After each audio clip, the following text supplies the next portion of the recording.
Assalamualaikum warahmatullahi wabarakatuh. Pada video kali ini kami akan membahas tentang virus pada udara. Jadi, apa itu virus? Virus bisa dikatakan makhluk hidup dan bisa juga dikatakan benda mati. Jika berdasarkan teori secara umum tentang makhluk hidup, virus tidak termasuk dalam kategori makhluk hidup karena virus hanya memiliki dua bahan, yaitu genetik dan code atau protein. Bisa dikatakan makhluk hidup apabila virus masuk ke dalam inang dengan meminjam sistem metabolisme, dan virus akan bergerak, berkembang biak, serta akan menggunakan organel-organel yang dimiliki oleh inang. Virus memiliki ukuran 20-50 kali lebih kecil daripada bakteri dan bisa dikatakan 1000 kali lebih kecil dari eritrosit. Rentang ukuran virus lebih kecil dari 0,2 pikometer sehingga tidak dapat menggunakan mikroskop cahaya, yakni menggunakan mikroskop elektron. Ciri-ciri dari virus yakni yang pertama bersifat seluler atau tidak mempunyai sel. Yang kedua, komposisi terdiri DNA atau RNA serta memiliki selubung protein. Yang ketiga, berukuran 20-300 mmikron. Yang keempat, jika dipanaskan membentuk kristal. Yang kelima, tersusun atas asam nukleat yang diselubungi kapsid. Yang keenam, bentuknya beragam seperti oval, kompleks, silinder, dan helix. Virus jika belum masuk pada inang disebut dengan ekstraseluler atau partikel virus dan tidak dikatakan makhluk hidup, serta jika sudah masuk pada inang disebut intraseluler. Virus juga disebut dengan obligat intraseluler parasit. Virus dibagi menjadi dua, yaitu enveloped dan non-enveloped atau nick capsid virus.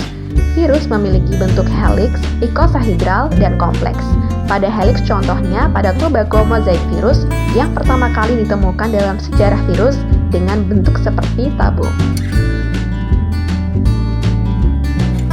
Pada icosahedral contoh virusnya adalah poliovirus, adenovirus, dan rhinovirus dengan bentuk seperti equilateral twinning gels.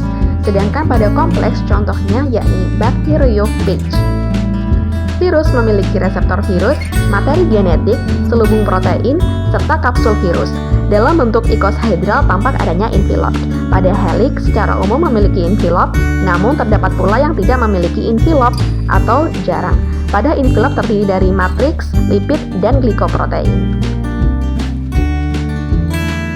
Bahan genetik virus. Virus hanya memiliki dua genetik, bisa DNA saja maupun RNA saja. Lalu, bagaimana dengan siklus hidupnya?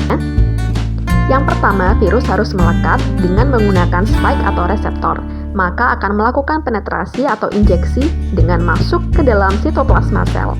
Dalam melakukan penetrasi terdapat tiga cara, yaitu translokasi atau direct penetration, fusion, dan endositosis. Setelah masuk pada inang, virus akan melakukan uncoating DNA atau RNA. DNA ini yang akan dimasukkan pada nukleosel inang sehingga DNA atau RNA dapat terintegrasi dengan inang dan akan membentuk kot yang baru serta penerjemahan DNA membentuk struktural protein enzim. Replikasi virus RNA secara umum berada di sitoplasma dan diterjemahkan langsung ke protein virus baru setelah virus tersebut menginfeksi. Peran replikasi virus RNA yakni membawa enzim tersendiri untuk polimerasenya, yaitu RNA dependent RNA polymerase. Enzim tersebut memungkinkan genom RNA untuk bertindak sebagai template.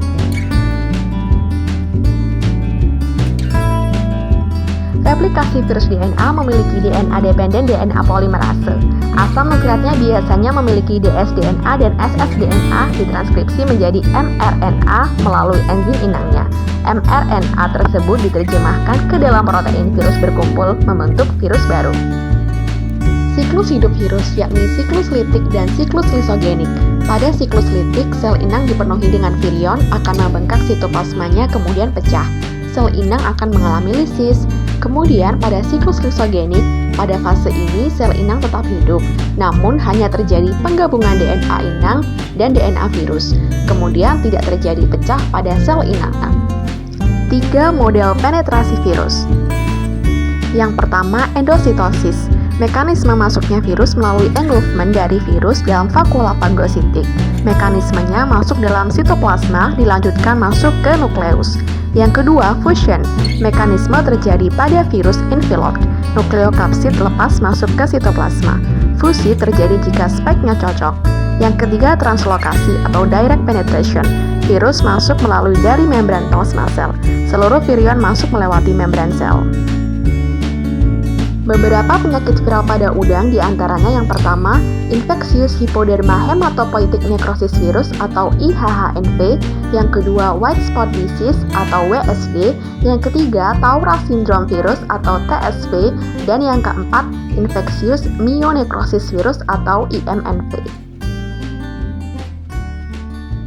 Dari beberapa virus tersebut, terdapat dua virus yang paling mematikan, yakni WSSV yang dapat menyebabkan kematian 80 hingga 100% pada populasi udang, yang kedua IMNV yang menyebabkan kematian 40 hingga 70% pada populasi pembudidayaan udang.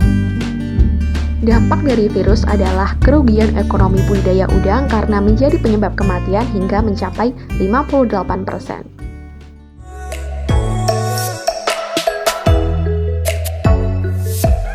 Sekian presentasi dari kami.